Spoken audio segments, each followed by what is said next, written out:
বিসমিল্লাহির রহমানির রহিম। প্রিয় দেশবাসী, শিশু, কিশোর কিশোরী, তরুণ তরুণী, ছাত্রছাত্রী, বয়স্ক, বৃদ্ধ, নারী পুরুষ সবাইকে আমার সালাম জানাচ্ছি। আসসালামু আলাইকুম। শুরুতেই আপনাদের সবাইকে জানাই পবিত্র ঈদ উল আজহার শুভেচ্ছা। ঈদ মোবারক। প্রতি বছরই এই দিনটি আমাদের সামনে হাজির হয় ত্যাগের এক মহান দৃষ্টান্ত হয়ে। আমরা যদি কোরবানির মাহাত্ম্যকে ধারণ করে লোভ, স্বার্থপরতা, হিংসা বিদ্বেষ মুক্ত হয়ে সমাজ ও রাষ্ট্র বিনির্মাণে নিজেদের নিয়োজিত করতে না পারি, তাহলে কোরবানির ঈদ আনুষ্ঠানিকতা ছাড়া আর কিছুই নয়। আসুন এবছর কোরবানিকে সুন্দর, ত্যাগের মহিমায় মহিমান্বিত করে গরিব বান্ধব করে তোলে। প্রিয় দেশবাসী, কোরবানির পশুর চামড়া থেকে অর্জিত আয়ে আমার আপনার দরিদ্র আত্মীয় পরিজন, প্রান্তিক জনগোষ্ঠী ও দেশের লক্ষ লক্ষ মাদ্রাসা শিক্ষার্থী উপকৃত হয়। আমাদের গরিব স্বজন ও প্রতিবেশীরা তাদের হক যেন ঠিক বুঝে পায়, সেদিকে আমাদের মনোযোগ দিতে হবে। তবেই এই উৎসবটি হয়ে উঠবে ধনী গরিব সকলেরই উৎসব। পশুর চামড়ার ন্যায্য মূল্য নির্ধারণ, বর্জ্য ব্যবস্থাপনা সহ সার্বিক বিষয়ে সুষ্ঠু ব্যবস্থাপনা নিশ্চিত করতে সরকারের একটি উচ্চ পর্যায়ের কমিটি কাজ করছে। একটি কন্ট্রোল রুমও খোলা হয়েছে। কোরবানির চামড়া সংক্রান্ত যে কোনো সমস্যা, অভিযোগ ও পরামর্শ এই হটলাইনের নম্বরে ফোন করে নেওয়া যাবে। আমরা এই বছর কোরবানির পশুর চামড়া সংরক্ষণে 30,000 টন লবণ বিনামূল্যে সরবরাহ করেছি। কোরবানির ঈদে আরও একটি গুরুত্বপূর্ণ বিষয় হলো পরিষ্কার পরিচ্ছন্নতা। আমি দেশবাসীর প্রতি আকুল আহ্বান জানাই, আপনারা সকলে পরিবেশ পরিচ্ছন্ন রাখতে সমবেতভাবে এগিয়ে আসবেন। বিশেষ করে তরুণ তরুণীদেরকে এই বিষয়ে দৃষ্টি আকর্ষণ করছি।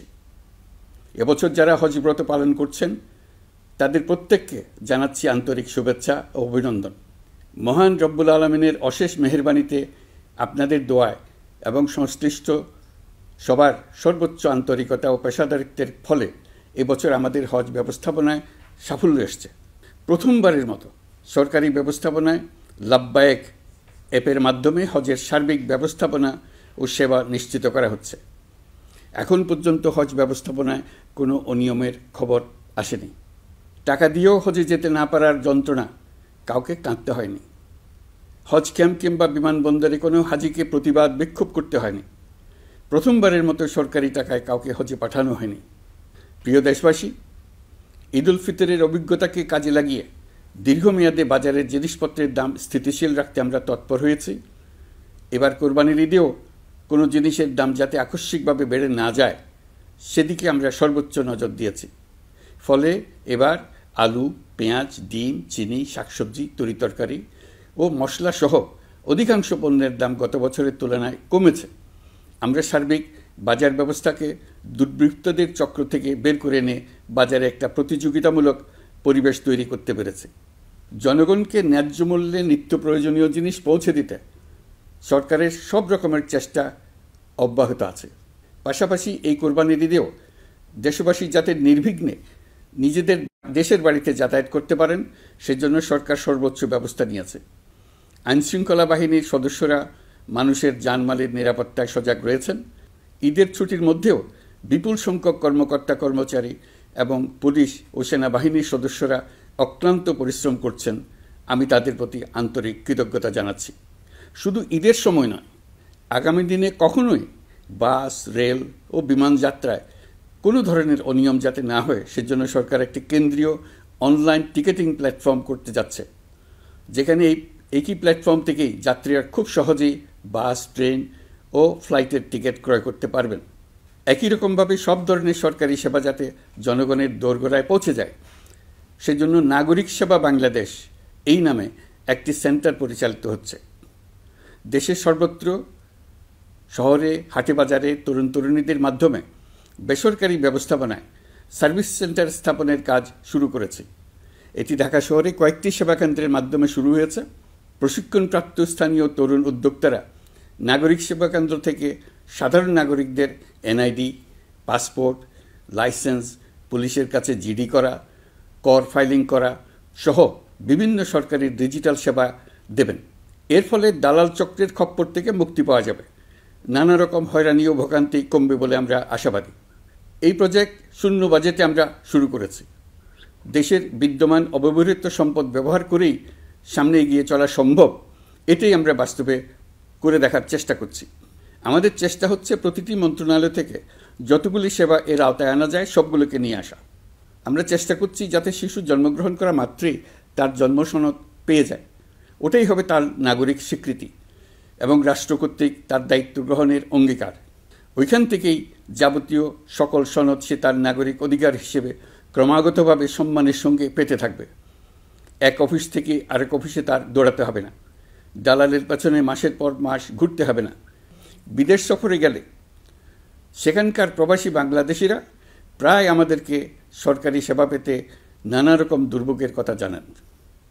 প্রবাসীদের জন্য বিদেশে তাদের নিজ নিজ শহরে আমরা বেসরকারি উদ্যোগে পরিচালিত নাগরিক সেবা কেন্দ্র স্থাপনের উদ্যোগ নিচ্ছি।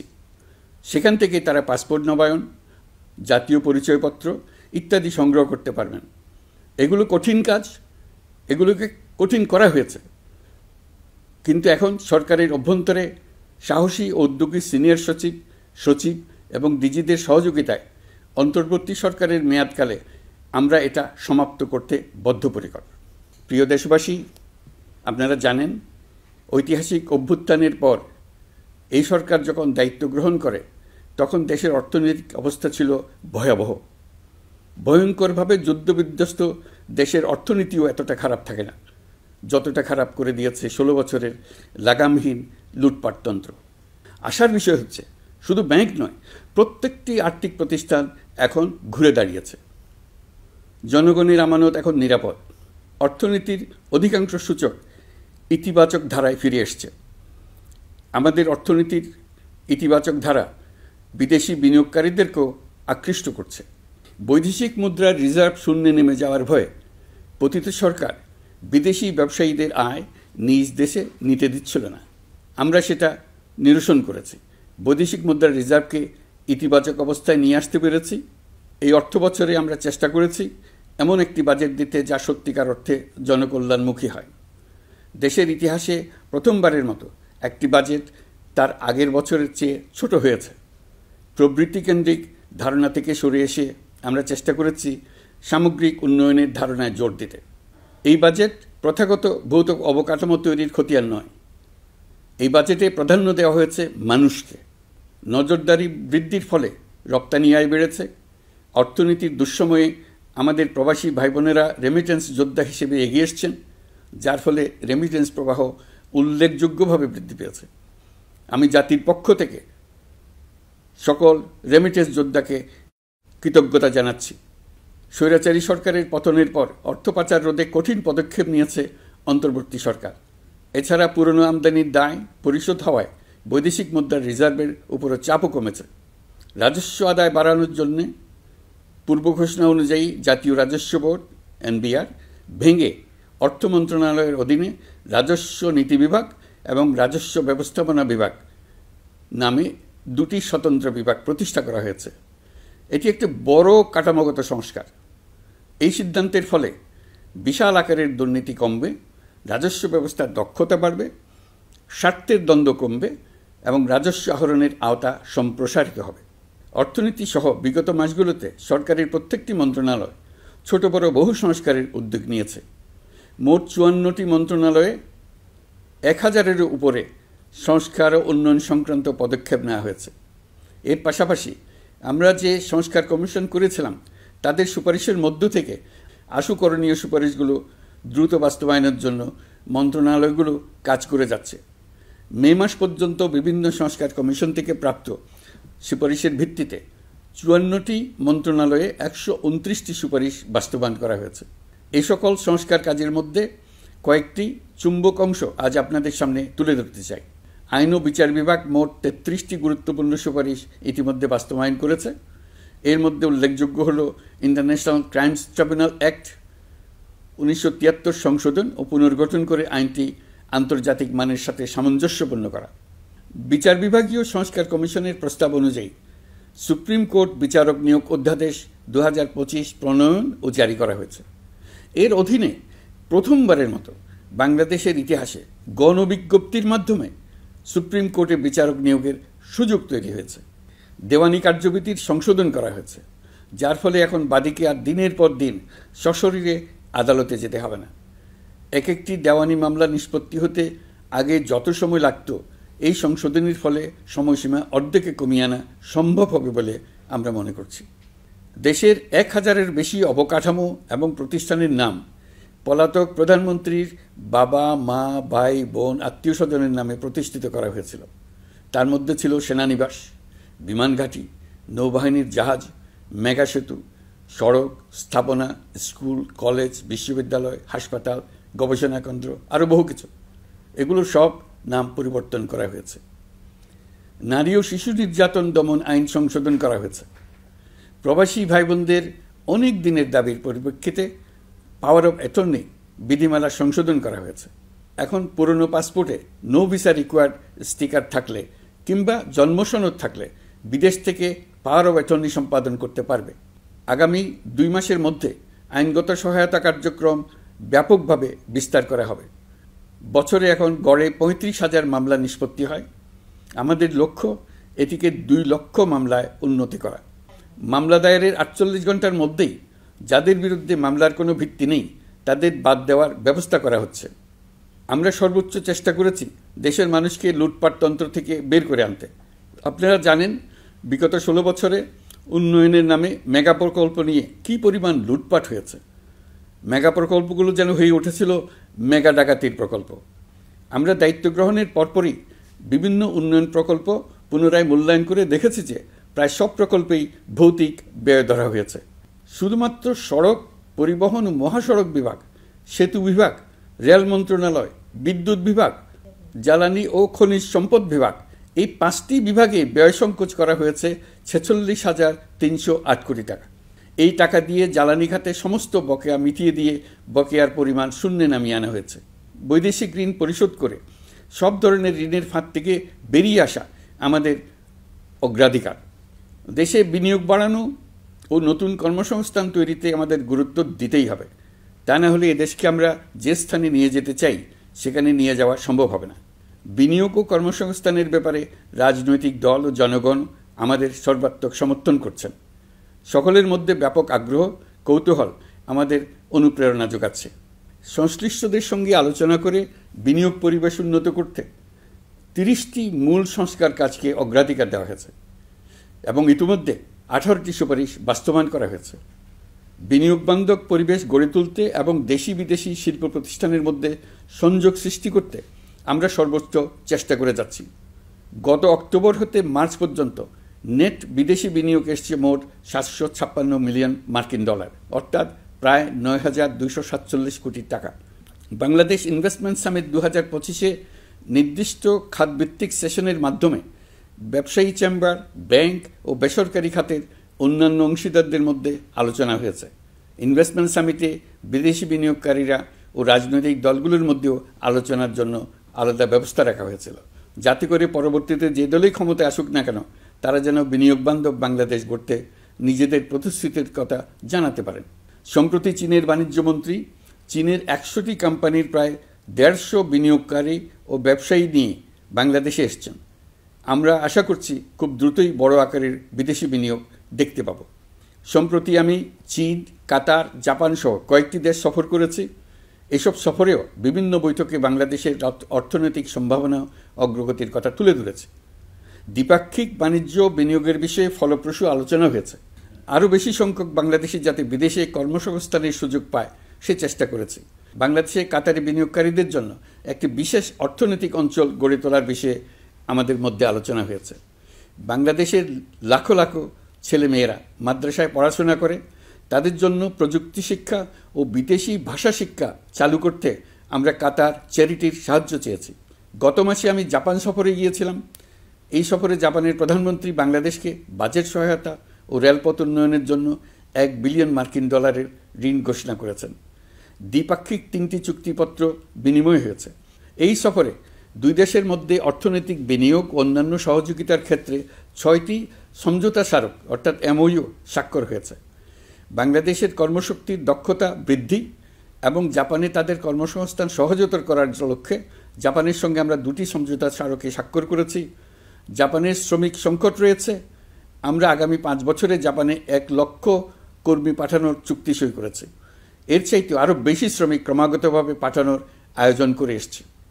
প্রিয় দেশবাসী, 1971 সালে বাংলাদেশ স্বাধীন হওয়ার পর অর্থনৈতিকভাবে আমাদের যে উন্নতির শিখরে থাকার কথা ছিল, বিশ্বের কাছে মাথা উঁচু করে দাঁড়াবার কথা ছিল, সেই উচ্চতায় আমরা পৌঁছতে পারিনি।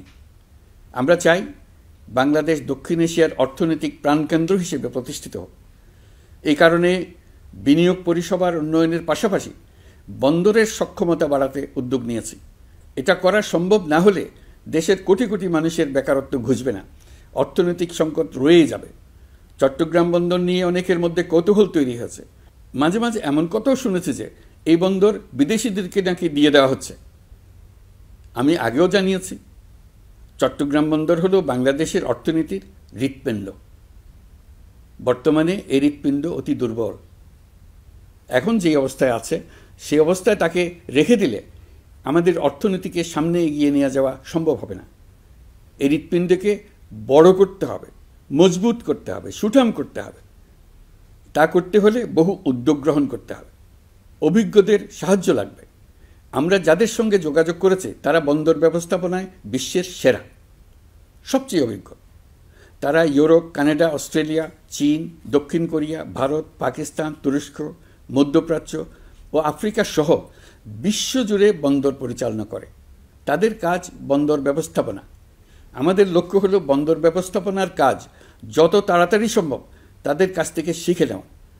আমি গ্যারান্টি দিয়ে বলতে পারি, যদি 31 সালের মধ্যে আমরা বন্দরের কাজ শিখে ফেলি, এর পরবর্তী 5 বছরে অর্থাৎ 36 সালের মধ্যে পৃথিবীর যত দেশে যত বন্দর এই কোম্পানিগুলো চালায় তাদের বহু বন্দর এই বাংলাদেশিরাই পরিচালনা করবে। আপনারা যে বন্দরেই পা দেবেন দেখবেন সেখানে বাংলাদেশিরা আছেন। বহু লোকের কর্মসংস্থান হবে, বহু লোকের উপরে ওঠার সুযোগ হবে। তাদের নিজেদের প্রয়োজনেই তারা আমাদের চাকরি দেবে। আগে যে কোনো জাহাজে চড়লে দেখতাম জাহাজের নাবিক চট্টগ্রামের কিংবা সিলেটের। বন্দরের কাজ একবার শিখে নিতে পারলে ভবিষ্যতে আমরা যে বন্দরে যাব না কেন দেখব সেখানে চট্টগ্রাম, নোয়াখালী, সিলেট আর বরিশালের লোক, বাংলাদেশের লোক। আমাদের বন্দর যদি আধুনিক হয় তা শুধু বাংলাদেশের অর্থনীতিতেই ভূমিকা রাখবে না, বরং আমরা নেপাল, ভুটান সহ পার্শ্ববর্তী সকল দেশের অর্থনীতিতে ইতিবাচক ভূমিকা রাখতে সক্ষম হব। এই বন্দরই হবে অঞ্চলের অর্থনীতির সমৃদ্ধির চাবিকাঠি। কুমিরা থেকে টেকনাফ পর্যন্ত নানা বন্দরের কর্মচাঞ্চল্যে সমগ্র উপকূল অঞ্চল দক্ষিণ এশিয়ার একটি গুরুত্বপূর্ণ অর্থনৈতিক প্রাণকেন্দ্র হিসেবে প্রতিষ্ঠিত হবে। এই পুরো অঞ্চলে অনেকগুলো শিল্পাঞ্চল গড়ে উঠবে শুধু সমুদ্রের সান্নিধ্য এবং তার ব্যবহারের দক্ষতার কারণে। তার সঙ্গে গড়ে উঠবে আরেকটি নতুন শিল্প, আধুনিক পদ্ধতিতে সমুদ্রে মাছ পালন, আহরণ ও প্রক্রিয়াজাতকরণের শিল্প। এটি আরেকটি নতুন জগৎ সৃষ্টি করবে। এই ব্যাপারে আমরা আমাদের বন্ধু দেশগুলোর সঙ্গে আলোচনা শুরু করেছি এবং তারা উৎসাহ সহকারে সাড়া দিয়েছেন। বন্দর ব্যবস্থাপনার জন্য আমরা যাদেরকে আনছি তারা পৃথিবীর যেসব দেশে কাজ করে সেসব কোনো দেশেরই সার্বভৌমত্ব, জাতীয় নিরাপত্তা হুমকির মুখে পড়েনি। আমি দেশবাসীর প্রতি আহ্বান জানাই, আপনারা নিজেদেরকে ভিত্তিহীন বিরোধিতা এবং অপপ্রচারের শিকার হতে দেবেন না। অন্তর্বর্তীকালীন সরকারের বন্দর ব্যবস্থাপনার উদ্যোগে আপনাদের দৃঢ় সমর্থন অব্যাহত রাখুন। যারা বিরোধিতা করছে তাদের প্রতিহত করুন। আপনারা জানেন আমাদের দেশে এখন 12 লক্ষ রোহিঙ্গা বসবাস করছে। প্রায় 1 লাখ রোহিঙ্গা এসছে 2023 সাল থেকে 2024 সালের সেপ্টেম্বর সময়কালে, যখন রাখাইন রাজ্যে ব্যাপক যুদ্ধাবস্থা বিরাজ করছিল। সেখানে চলমান সংঘাত ও মানবিক পরিস্থিতির কারণে এখনও অনেকে আসতে চেষ্টা করছেন। রোহিঙ্গাদের বাংলাদেশে আসা বন্ধ করতে এবং যারা ইতিমধ্যে বাংলাদেশে অবস্থান করছেন তাদের প্রত্যাবাসনের জন্য আমরা উদ্যোগ নিয়েছি। আমরা যখন দায়িত্ব গ্রহণ করেছিলাম তখন রোহিঙ্গা ইস্যুটিকে প্রায় মৃত অবস্থায় পেয়েছিলাম। আন্তর্জাতিক এজেন্ডা থেকে ইস্যুটি ঝরে পড়েছিল। সেই অবস্থা থেকে আমরা ইস্যুটিকে বিশ্ববাসীর দৃষ্টির সম্মুখভাবে নিয়ে আসতে পেরেছি। আমি গত বছর সেপ্টেম্বর মাসে জাতিসংঘ সাধারণ পরিষদে রোহিঙ্গা বিষয়ক একটি আন্তর্জাতিক সম্মেলন অনুষ্ঠানের আহ্বান জানিয়েছিলাম। আপনারা জেনে খুশি হবেন, জাতিসংঘের সকল সদস্য রাষ্ট্র এই বিষয়ে একমত হয়েছেন এবং তারা একটি উচ্চ পর্যায়ের আন্তর্জাতিক সম্মেলন আয়োজনের সিদ্ধান্ত নিয়েছে। এই বছর সেপ্টেম্বর মাসে যুক্তরাষ্ট্রের নিউ ইয়র্কে এই সম্মেলনটি অনুষ্ঠিত হবে। একই সাথে রোহিঙ্গাদের প্রত্যাবাসনের জন্য আমরা আন্তর্জাতিক জনমত গঠন করতে পেরেছি। গত মার্চ মাসে বাংলাদেশ সফরে এসে জাতিসংঘের মহাসচিব অ্যান্টোনিও গুতেরেস পরিষ্কারভাবে ঘোষণা করেছেন যে মিয়ানমারের প্রত্যাবাসনই রোহিঙ্গা সমস্যার একমাত্র সমাধান। প্রত্যাবাসনের বিষয়ে আরেকটি বড় অগ্রগতি হচ্ছে মিয়ানমার সরকার কর্তৃক প্রত্যাবাসনযোগ্য রোহিঙ্গাদের সর্বপ্রথম তালিকা ঘোষণা। গত এপ্রিল মাসে ব্যাংককে বিমস্টেক সম্মেলনের সাইডলাইনে আলোচনার সময় মিয়ানমার সরকার প্রথমবারের মতো 1,80,000 রোহিঙ্গা প্রত্যাবাসনযোগ্য বলে ঘোষণা করেছে। রোহিঙ্গাদের প্রত্যাবাসনে ও আমাদের সীমান্তের নিরাপত্তা নিশ্চিত করতে মিয়ানমারের সরকার সহ সেখানকার বিদ্রোহী গোষ্ঠীর সাথে আনুষ্ঠানিক ও অনানুষ্ঠানিক যোগাযোগ রাখা হচ্ছে। আমরা যত দেশেই সফর করেছি সব দেশেই রোহিঙ্গা সংকট মোকাবেলায় রাষ্ট্রীয় নেতা ও সরকারের প্রতিনিধিদের সঙ্গে আলোচনা করেছি, তাদের সহযোগিতা চেয়েছে। তারা ইতিবাচকভাবে আমাদের আহ্বানে সাড়া দিয়েছেন। জাতিসংঘের মহাসচিব গত মার্চ মাসে ঢাকা সফরকালে রাখাইন রাজ্যে মানবিক বিপর্যয়ের মোকাবেলার জন্য একটি ত্রাণ চ্যানেলের প্রস্তাব করেছিলেন। তিনি বলেছিলেন এই প্রস্তাবটি রোহিঙ্গাদের প্রত্যাবাসনে সহায়ক হবে। বিষয়টি প্রস্তাব পর্যায়ে রয়ে গেছে। আমরা লক্ষ্য করেছি রাখাইনের জন্য বাংলাদেশ করিডোর দিয়ে দিয়েছে বলে একটা অপপ্রচার চালানো হচ্ছে। আমি সুস্পষ্টভাবে বলছি, এটা সর্বৈব মিথ্যা। এটা চিলে কান নিয়ে যাওয়ার গল্প। যারা অসত্য কল্পকাহিনী বানিয়ে বাংলাদেশের মানুষকে ক্রমাগত বিভ্রান্ত করে অশান্তি সৃষ্টিতে নিয়োজিত, এটা তাদেরই শিল্পকর্ম। আপনারা এ বিষয়ে হুঁশিয়ার থাকবেন, কোনোভাবেই বিভ্রান্ত হবেন না। এসব অপপ্রচার সত্ত্বেও আমরা লক্ষ্যচ্যুত হব না। এই জটিল সমস্যাটি সমাধানে আমাদের কাজ চালিয়ে যাব। প্রিয় দেশবাসী, আগামী মাসে জুলাই গণ অভ্যুত্থানের বছর পূর্ণ হবে। যাদের আত্মত্যাগের কারণে এই অভ্যুত্থান সম্ভব হলো, আমরা তাদেরকে এবং তাদের পরিবারকে প্রতি মুহূর্তে আমাদের দৃষ্টিতে রেখেছি। তাদের জন্য নানা কর্মসূচি আমরা বাস্তবায়ন করে চলেছি। এখন পর্যন্ত 834টি শহীদ পরিবারের মধ্যে 630টি শহীদ পরিবারকে 10 লক্ষ টাকা করে 63 কোটি টাকার সঞ্চয়পত্রের জন্য ব্যাংক চেক দেওয়া হয়েছে। অবশিষ্ট যারা আছেন তাদের ওয়ারিশ নির্ধারণ সংক্রান্ত বিষয়গুলি নিষ্পত্তি সাপেক্ষে সঞ্চয়পত্র দেওয়া হবে। এর পাশাপাশি গণ অভ্যুত্থানে আহত প্রায় 12,500 জনকে 106 কোটি টাকা দেওয়া হয়েছে। গণ অভ্যুত্থানে আহতদের মধ্যে সরকারি বেসরকারি বিভিন্ন হাসপাতালে এই পর্যন্ত 15,393 জন চিকিৎসা গ্রহণ করেছেন। স্বাস্থ্যসেবা বিভাগের মাধ্যমে 40 জন আর মুক্তিযুদ্ধ বিষয়ক মন্ত্রণালয়ের মাধ্যমে 11 জনকে উন্নত চিকিৎসার জন্য সিঙ্গাপুর, থাইল্যান্ড ও রাশিয়া পাঠানো হয়েছে। তাদের চিকিৎসা বাবদ এই পর্যন্ত সরকার 61 কোটি টাকা ব্যয় করেছে এবং এই ব্যয় অব্যাহত আছে। আরও 28 জন জুলাই যোদ্ধাকে উন্নত চিকিৎসার জন্য সিঙ্গাপুর, থাইল্যান্ড ও তুরস্কে পাঠানোর প্রক্রিয়া চলছে। এখন পর্যন্ত বিভিন্ন হাসপাতালে চিকিৎসাধীনদের যুক্তরাজ্য, যুক্তরাষ্ট্র, ফ্রান্স, সিঙ্গাপুর, থাইল্যান্ড, চীন, মালয়েশিয়া ও নেপাল থেকে 26 জন বিশেষজ্ঞ চিকিৎসক এসে বিনামূল্যে চিকিৎসা দিয়েছেন। এই চিকিৎসকবৃন্দ শুধু যাতায়াত খরচ গ্রহণ করেছেন, এর বেশি কিছু তারা গ্রহণ করতে চান নাই। আমরা তাদের প্রতি কৃতজ্ঞ। এই পর্যন্ত শহীদ পরিবারগুলোকে সঞ্চয়পত্র প্রদান, আহত ব্যক্তিদের চিকিৎসা ও চেক প্রদান বাবদ সরকার মোট 285 কোটি টাকা ব্যয় করেছে। প্রিয় দেশবাসী, আমি শুরু থেকেই বলেছি, পতিত স্বৈরাচার বাংলাদেশকে যেভাবে ধ্বংসস্তূপ বানিয়েছে, সেখান থেকে নতুন করে যাত্রা শুরু করতে হলে ন্যূনতম 3টি আবশ্যিক কাজ সম্পন্ন করতে হবে। প্রথমত, বিচার ও জবাবদিহিতা প্রতিষ্ঠার উদ্যোগ দৃশ্যমান করে তোলা। দ্বিতীয়ত, রাষ্ট্রের গণতান্ত্রিক পুনর্গঠন ও প্রাতিষ্ঠানিক কাঠামোর সংস্কার সাধনে প্রয়োজনীয় ঐক্যমত ও পথনকশা তৈরি করা। তৃতীয়ত, একটি অবাধ, সুষ্ঠু ও শান্তিপূর্ণ নির্বাচন আয়োজন করে ক্ষমতা হস্তান্তরের গণতান্ত্রিক প্রক্রিয়া সম্পন্ন করা। এই লক্ষ্যে ধ্বংসপ্রাপ্ত নির্বাচন ব্যবস্থাকে স্থায়ীভাবে সংস্কার করা। এই 3টি ম্যান্ডেট হচ্ছে দেশবাসীর সাথে আমাদের চুক্তি। 24-এর শহীদের রক্তে ভেজা এই চুক্তি আপনাদের সার্বিক সমর্থন, আস্থা ও সহযোগিতা নিয়ে এবং পতিত শক্তি ও তার দোসরদের সৃষ্ট সকল বাধা বিপত্তিকে পরাভূত করে আমরা সম্মিলিতভাবে বাস্তবায়ন করতে সক্ষম হব বলে আমার দৃঢ় বিশ্বাস। গত বছর জুলাই আগস্ট মাসে সংঘটিত হত্যাযজ্ঞ সহ বিগত 16 বছরের গুম খুন নির্যাতনের সত্য উদ্ঘাটন এবং আর্থিক খাতের সীমাহীন দুর্নীতি, অনিয়ম ও অপরাধের বিচার প্রক্রিয়া আমরা শুরু করেছি। মানবতা বিরোধী অপরাধের বিচারের জন্য আন্তর্জাতিক অপরাধ ট্রাইব্যুনাল গঠনের পর প্রসিকিউশন টিম গঠন ও তদন্ত কর্মকর্তা নিয়োগের পাশাপাশি বিচারিক কার্যক্রম পরিচালনা প্রক্রিয়াধীন ছিল। যত দ্রুত সম্ভব বিচার কাজ শুরুর ব্যাপারে আমরা আশাবাদী ছিলাম। আপনারা জানেন, জুলাইয়ে সংঘটিত হত্যাযজ্ঞের বিচার ইতিমধ্যে শুরু হয়ে গেছে।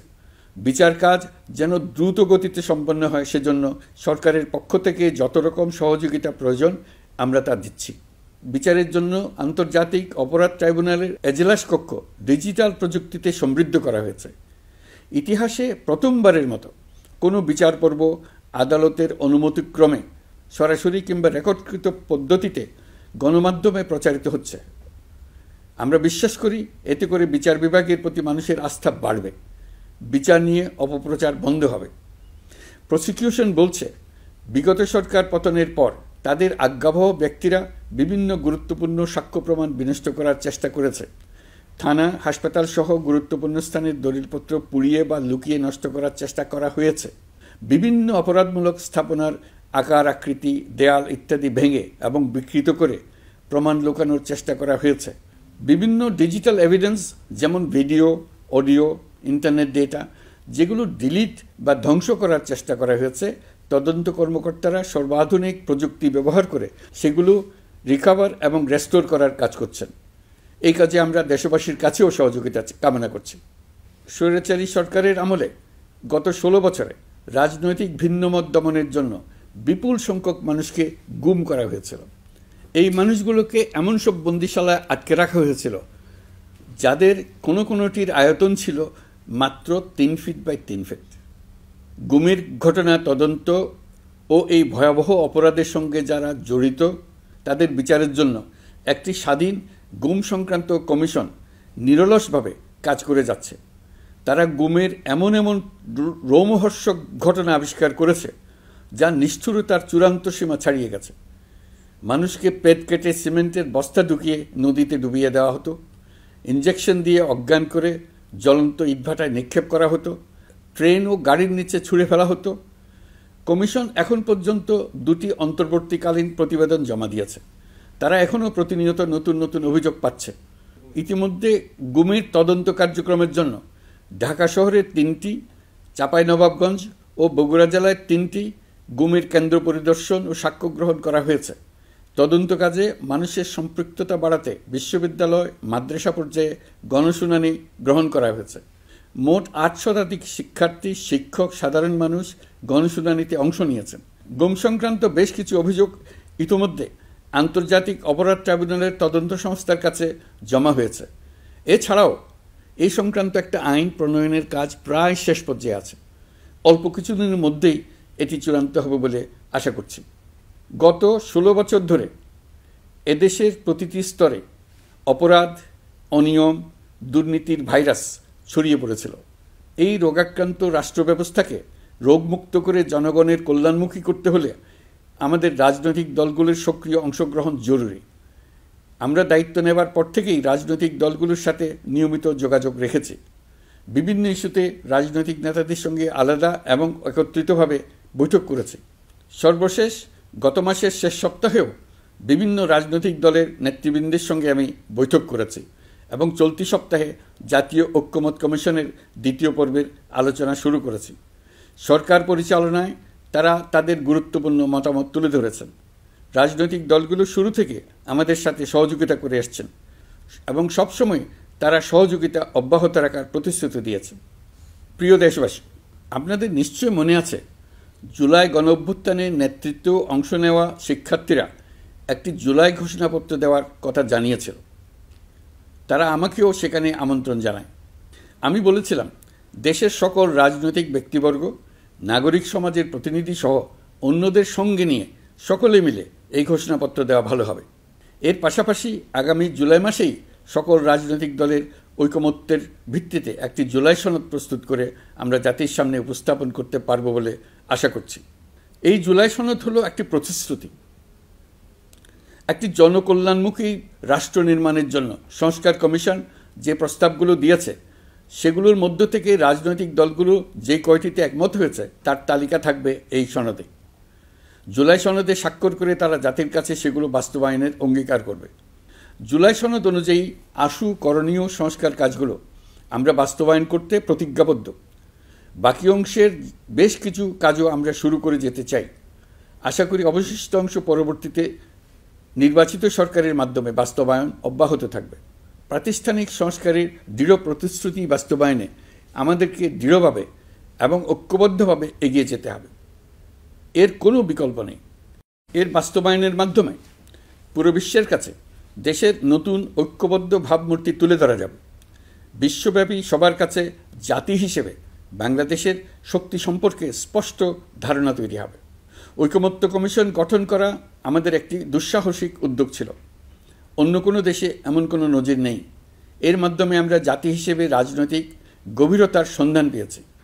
রাজনৈতিক ঐক্যে পৌঁছার জন্য ঐকমত্য কমিশনের সঙ্গে সকল দলের দলগত প্রস্তুতি, ঘণ্টার পর ঘণ্টা কমিশনের সঙ্গে ঐকান্তিক আলোচনা, জাতীয় লাইভ টেলিভিশনের সামনে সকল দলের ঐকমত্যে পৌঁছার একান্ত প্রয়াস আমাদের রাজনৈতিক ইতিহাসে স্মরণীয় হয়ে থাকবে। এই কমিশনের চেয়ারম্যান হিসেবে আমি সকল রাজনৈতিক দলের কাছে তাদের সীমাহীন ধৈর্য এবং কমিশনের প্রতি তাদের সহযোগিতা এবং সৌজন্য প্রকাশের জন্য জাতির পক্ষ থেকে ধন্যবাদ জানাচ্ছি। আশা করি আমাদের অসমাপ্ত কাজ সমাপ্ত করে শিগগিরই পূর্ণাঙ্গ জুলাই সনদ তৈরি করে জাতির জন্য একটা নতুন পথ নির্দেশনা রেখে যেতে পারব। এই কমিশনের অভিজ্ঞতার মাধ্যমে দেশে যে নতুন রাজনৈতিক সংস্কৃতি গড়ে ওঠার সম্ভাবনা দেখা দিয়েছে, আগামী নির্বাচনের মাধ্যমে যদি সেটা বিকাশমানভাবে স্থায়ী রূপ দিতে পারি তাহলে আমরা ভবিষ্যতের সকল রাজনৈতিক সংকট মোকাবেলা করতে সক্ষম হব।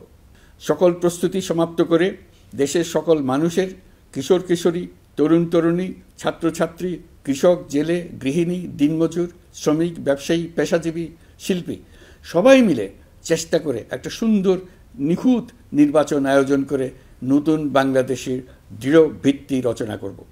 প্রিয় দেশবাসী, আমি জানি আগামী জাতীয় নির্বাচন কখন হবে সে বিষয়ে সিদ্ধান্ত জানার জন্য রাজনৈতিক দল ও জনগণের মধ্যে বিপুল আগ্রহ রয়েছে। আমি বারবার বলেছি এই নির্বাচন ডিসেম্বর থেকে আগামী বছরের জুনের মধ্যে অনুষ্ঠিত হবে। এই সময়ের মধ্যে দেশের নির্বাচন উপযোগী পরিবেশ সৃষ্টির জন্য যা যা করা দরকার সরকার তাই করছে। এখানে মনে রাখা জরুরি, বাংলাদেশ স্বাধীনতার পর থেকে যতবার গভীর সংকটে নিমজ্জিত হয়েছে তার সবগুলোরই প্রধান কারণ ছিল ত্রুটিপূর্ণ নির্বাচন। ত্রুটিপূর্ণ নির্বাচন প্রক্রিয়ায় বারবার ক্ষমতা কক্ষিগত করার মধ্য দিয়ে একটি রাজনৈতিক দল বর্বর ফ্যাসিস্টে পরিণত হয়েছিল। এই ধরনের নির্বাচন যারা আয়োজন করে তারা জাতির কাছে অপরাধী হিসেবে চিহ্নিত হয়ে যায়।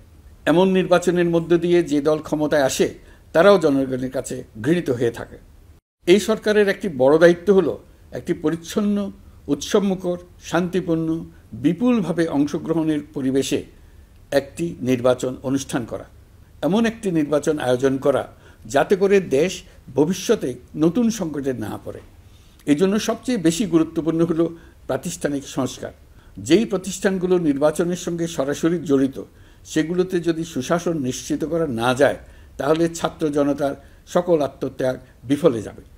সংস্কার, বিচার, নির্বাচন এই তিনটি ম্যান্ডেটের ভিত্তিতে আমরা দায়িত্ব গ্রহণ করেছিলাম। সেই বিবেচনায় আগামী রোজার ঈদের মধ্যে সংস্কার ও বিচারের বিষয়ে আমরা একটি গ্রহণযোগ্য জায়গায় পৌঁছতে পারব বলে বিশ্বাস করি। বিশেষ করে মানবতা বিরোধী অপরাধের বিচার, যা কিনা জুলাই গণ অভ্যুত্থানের শহীদদের প্রতি আমাদের সম্মিলিত দায়, সেই বিষয়ে আমরা দৃশ্যমান অগ্রগতি দেখতে পারব। এতে আমাদের উপর আপনাদের অর্পিত ম্যান্ডেট ন্যূনতম হলেও বাস্তবায়ন করে যেতে পারব। সেই বিবেচনায় ও ইতিহাসে সবচেয়ে অবাধ, সুষ্ঠু, প্রতিদ্বন্দ্বিতামূলক ও গ্রহণযোগ্য নির্বাচন আয়োজনের জন্য সকল পক্ষের সঙ্গে আমরা আলোচনা করেছি। পাশাপাশি বিচার, সংস্কার ও নির্বাচন সংক্রান্ত চলমান সংস্কার কার্যক্রম পর্যালোচনা করে আমি আজ দেশবাসীর কাছে ঘোষণা করছি যে আগামী জাতীয় নির্বাচন 2026 সালের এপ্রিলের প্রথমার্ধের যে কোনো একটি দিনে অনুষ্ঠিত হবে। এই ঘোষণার ভিত্তিতে নির্বাচন কমিশন উপযুক্ত সময়ে আপনাদের কাছে নির্বাচনের বিস্তারিত রোডম্যাপ প্রদান করবে। আমরা এমন নির্বাচন চাই যা দেখে অভ্যুত্থানের শহীদদের আত্মা তৃপ্তি পাবে, তাদের আত্মা শান্তি পাবে। আমরা চাই আগামী নির্বাচনে সবচেয়ে বেশি ভোটার, সবচেয়ে বেশি প্রার্থী ও দল অংশ নেক। এটা সবচেয়ে অবাধ, সুষ্ঠু ও নিরপেক্ষ নির্বাচন হিসেবে জাতির কাছে স্মরণীয় হয়ে থাকুক। 1.5 যুগ পরে দেশে সত্যিকারের একটি জনপ্রতিনিধিত্বশীল সংসদ গঠিত হবে। বিপুল তরুণ গোষ্ঠী এবার জীবনে প্রথম ভোট দেওয়ার সুযোগ পাবে। এসব লক্ষ্যে প্রয়োজনীয় সকল পদক্ষেপ নেওয়ার জন্য আমরা জাতির কাছে অঙ্গীকারবদ্ধ। আমি দেশবাসীর প্রতি আহ্বান জানাই, আপনারা সকল রাজনৈতিক দল এবং আপনাদের এলাকার প্রার্থীদের কাছ থেকে সুনির্দিষ্ট অঙ্গীকার আদায় করে নেবেন, যেন আগামী সংসদের প্রথম অধিবেশনেই যেসব সংস্কারের প্রশ্নে ঐকমত্য অর্জিত হয়েছে তা কোনো প্রকার কাটাছেঁড়া ছাড়াই যেন তারা অনুমোদন করেন। আপনারা ওয়াদা আদায় করে নেবেন যে তারা বাংলাদেশের স্বাধীনতা, সার্বভৌমত্ব, আঞ্চলিক অখণ্ডতা এবং জাতীয় মর্যাদার প্রশ্নে কখনো কোনো প্রকার আপোষ করবেন না এবং দেশের বাইরের কোনো শক্তির কাছে দেশের স্বার্থ বিকিয়ে দেবেন না। আপনারা তাদের কাছে সুনির্দিষ্ট প্রতিশ্রুতি আদায় করে নেবেন এই মর্মে যে তারা কখনোই কোনো অবস্থাতেই আপনাদের গণতান্ত্রিক অধিকার ও মানবিক মর্যাদার ক্ষুণ্ণ করবেন না। আপনারা তাদের কাছে অঙ্গীকার আদায় করে নেবেন যে তারা সম্পূর্ণ সততা ও স্বচ্ছতার সাথে দেশ পরিচালনা করবেন এবং সকল প্রকার দুর্নীতি, দলীয়করণ, টেন্ডারবাজি, সিন্ডিকেটবাজি, চাঁদাবাজি, সন্ত্রাসী কর্মকাণ্ড ইত্যাদি গণবিরোধী কাজ থেকে নিজেদেরকে সম্পূর্ণভাবে মুক্ত রাখবেন। আমি আপনাদের আবারও স্মরণ করিয়ে দিতে চাই যে এবারের নির্বাচন শুধু শান্তিপূর্ণ নির্বাচন করার বিষয় নয়, এটা ছাত্র জনতার অভ্যুত্থানের আকাঙ্ক্ষা নতুন বাংলাদেশ গড়ার নির্বাচন। এই নির্বাচনে পরিচিত দলগুলিই থাকবে, তাদের পরিচিত মার্কাগুলিই থাকবে, কিন্তু ভোটারকে বের করে আনতে হবে যে এই মার্কার পেছনে আপনার কাছে ভোট প্রার্থীরা কে কতটুকু নতুন বাংলাদেশ গড়ার জন্য প্রস্তুত, কে কতটা প্রতিজ্ঞাবদ্ধ। আমরা যারা এই নির্বাচনে ভোটার হব তারা অত্যন্ত সৌভাগ্যবান এবং সৌভাগ্যবতী। আমরা একটা অনন্য ঐতিহাসিক ভূমিকা পালনের সুযোগ ও দায়িত্ব পাচ্ছি। আমরা জাতির নতুন যাত্রাপথ তৈরি করে দেওয়ার দায়িত্ব পাচ্ছি। আমরা নতুন রাজনৈতিক সংস্কৃতি সৃষ্টির মহান সুযোগটা পাচ্ছি। আমাদের সুচিন্তিত ভোটের মাধ্যমেই নতুন বাংলাদেশ নির্মিত হবে। শহীদদের রক্তদান সার্থক হবে। আশা করি বিষয়টা নিয়ে চিন্তাভাবনা করেই সবাই ভোট কেন্দ্রে যাব এবং দৃঢ়প্রত্যয়ে ভোট দেব। এখন থেকে ভাবনা চিন্তা শুরু করুন, আলোচনা শুরু করুন। এখন থেকে আপনাদের ভোটের গুরুত্বটা বুঝে নিন। আপনার এবারের ভোটের গুরুত্ব ঐতিহাসিক মানদণ্ডে দেখা হবে। প্রিয় দেশবাসী, আমাদের সবসময় মনে রাখতে হবে পতিত ফ্যাসিবাদ ও তার দেশি বিদেশি দোসররা নতুন বাংলাদেশ গড়ার সম্মিলিত প্রচেষ্টাকে পদে পদে বাধাগ্রস্ত করার চেষ্টা চালিয়ে যাচ্ছে। তারা নানামুখী অপপ্রচারে লিপ্ত। তারা সবসময় চাইবে জুলাই অভ্যুত্থানের মাধ্যমে তৈরি হওয়া জাতীয় ঐক্যের শক্তিকে পরাভূত করতে, গণতান্ত্রিক আকাঙ্ক্ষা বাস্তবায়নের প্রচেষ্টাকে লাইনচ্যুত করতে এবং বাংলাদেশকে পুনরায় করায়ত্ত করতে। আমি আগেও বলেছি, আজ আবারও বলছি, আমরা একটা যুদ্ধ অবস্থায় আছি। এখন আমাদের একতাবদ্ধ থাকতে হবে যে কোনো মূল্যে। পরাজিত শক্তি এবং তাদের সহযোগীরা ওত পেতে বসে আছে আমাদের ছোবল মারার জন্য, আমাদের অগ্রযাত্রাকে রুখে দেওয়ার জন্য। আমরা তাদের কিছুতেই এই সুযোগ দেব না। আসুন আমরা আমাদের সম্মিলিত প্রচেষ্টায় প্রিয় মাতৃভূমির স্বাধীনতা, সার্বভৌমত্ব, আঞ্চলিক অখণ্ডতা ও জাতীয় মর্যাদার বিরুদ্ধে যে কোনো আঘাত প্রতিহত করার উদ্দেশ্যে প্রতিরোধের ঐক্যবদ্ধ সুদৃঢ় প্রাচীর গড়ে তুলি। প্রিয় দেশবাসী, সবাইকে আবার ঈদের শুভেচ্ছা ও সালাম জানাচ্ছি। মহান আল্লাহ আমাদের সহায় হন। আল্লাহ হাফেজ।